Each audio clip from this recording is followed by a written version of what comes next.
ma ilaabi doono. waxayna u dhacday qisadan 9 bilood ka hor. waxaynu lahayn tukaanin guri isku dhow kuna yaala xaafad miyi ah, balse waxaa jir nin maalin walba noo imaan jiray asigoo doonayo raashin iyo biyo free ah. intaa kadib markaa wadiiyay lacagta biilka wuxuu ii sheegi jirnay bixidda markay bisha dhamaato, hase ahaatee uu iska baxay maalinta.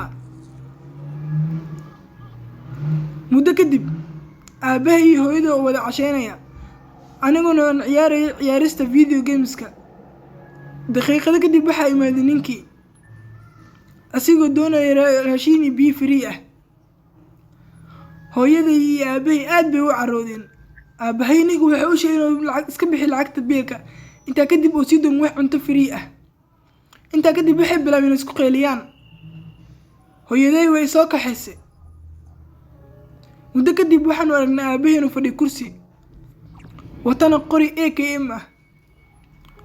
aabbo wuxuu inoo sheegay inaan baxno aan aadno guriga ayeeyo. waynu isdiyaarinay. intaa kadib waanu baxnay waxaanu aadnay guriga ayeeyadeen. halkaa waxaa joogta gabar walaashii ah. waxaanu wada ciyaaraynay ciyaarista video gameska, balse waxaan maqlay hooyo iyo ayeeyo ka sheekaysanaya arrintii dhacday maanta. maalintii xigtay waxaan ku soo kacay wicitaanka aabahay una sheegayo hooyo wixii xalay dhacay. ninkii wuxuu isku dayay inuu dukaanka gudaha u soo galo, balse hooyadu waxay wacday booliiska si loo qabto ninkii, laakiin nasiib darro ninkii lama qaban.